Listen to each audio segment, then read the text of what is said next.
सुप्रभात बच्चों। आज हम आपकी हिंदी की पुस्तक स्पृहा का पाठ 3 पढ़ेंगे। कपट का परिणाम। कपट का क्या अर्थ होता है? किसी को धोखा देना।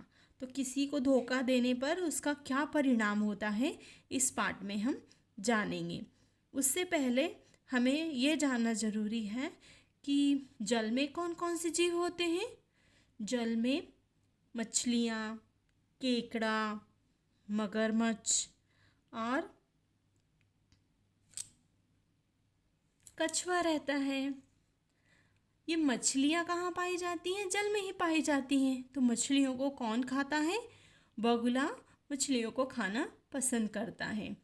तो इस पाठ को प्रारंभ करने से पहले हमें यह जानना ज़रूरी है कि बगुला और केकड़ा ये दोनों क्या करते हैं। केकड़ा है वो पानी में रहता है और बगुला है वो मछलियों को खाता है। तो ये कहानी है, ये केकड़े और बगुले के ऊपर आधारित है। आइए हम इस कहानी को प्रारंभ करें। एक तालाब के किनारे एक बगुला रहता था। वह अत्यंत धूर्त था। वह हर रोज तालाब की मछलियां पकड़कर खा जाता था। इस कारण कोई उस पर विश्वास नहीं करता था। समय बीतता गया। बगुला बूढ़ा होता चला जा रहा था। वह अब ठीक तरीके से शिकार भी नहीं कर पाता था। इस कारण वह दिन प्रतिदिन कमज़ोर होता जा रहा था। एक दिन बगुला तालाब के किनारे बैठी रो रहा था। तभी तालाब से केकड़ा बाहर निकल कर आया। उसने बगुले से पूछा, क्या हुआ चाचा? आज तुम इतने उदास क्यों हो? क्या मछलियाँ खाने को नहीं मिलती? केकड़े की बात सुनकर बगुला और तेज तेज रोने लगा। उसने केकड़े से कहा, बेटा, अब तो मैंने मछलियाँ खाना बंद कर दी है। भला निरीह प्राणियों की हत्या से क्या लाभ? मैंने जीवन भर हत्याएं ही तो की हैं। अब बुढ़ापे में मैं पश्चाताप करूँगा। केकड़े ने आश्चर्य से पूछा, लेकिन चाचा, आप पश्चाताप कैसे करेंगे? बगुला बोला, मैंने सुना है कि अब कई वर्षों तक यहाँ वर्षा नहीं होगी। इस कारण यह तालाब जल्दी ही सूख जाएगा। इसीलिए मैंने सोचा कि मैं तालाब के सारे जीव जंतुओं को एक एक करके बड़ी झील में छोड़ आता हूँ। केकड़े ने बगुले की कही बात तालाब के सभी जीव जंतुओं को बता दी।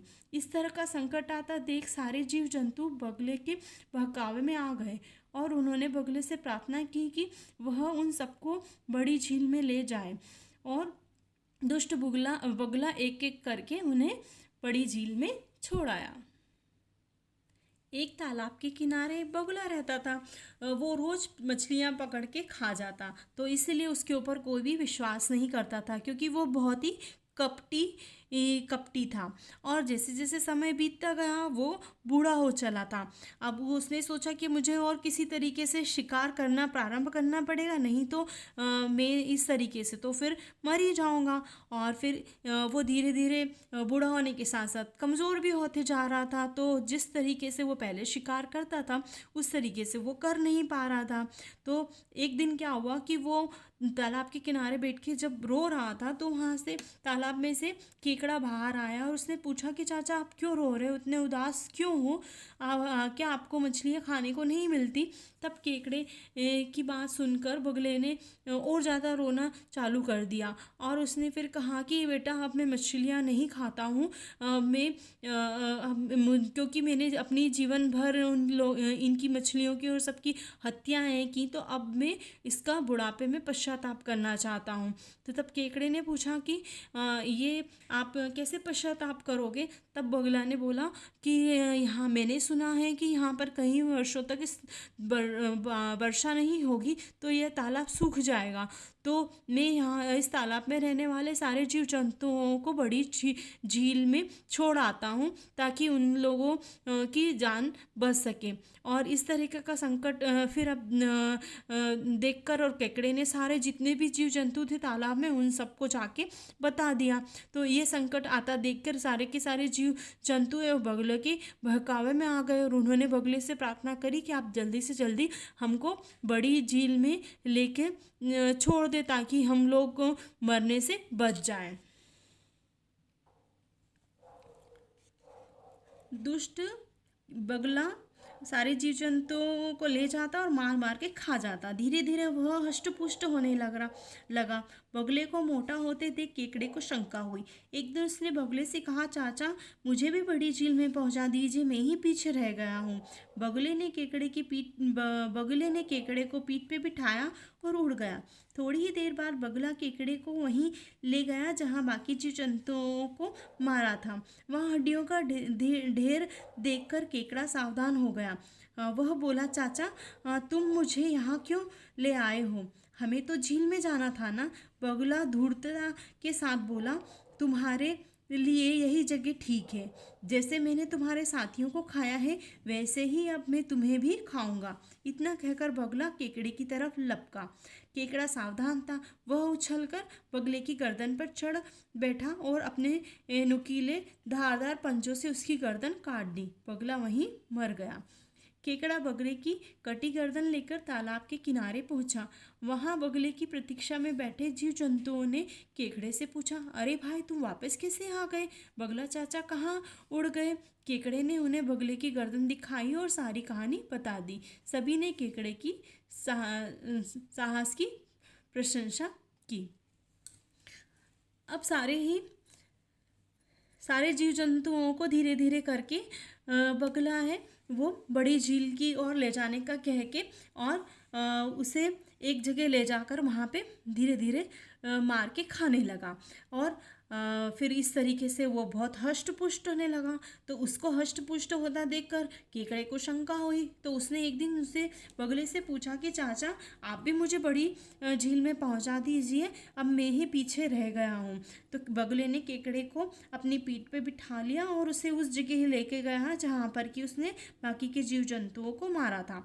अब वहाँ पे जब केकड़ा पहुंचा तो उसने वहाँ पे हड्डियों का ढेर देखा। तो उसने पूछा कि चाचा तुम मुझे यहाँ क्यों लेकर आए हो? मुझे तो झील में जाना था।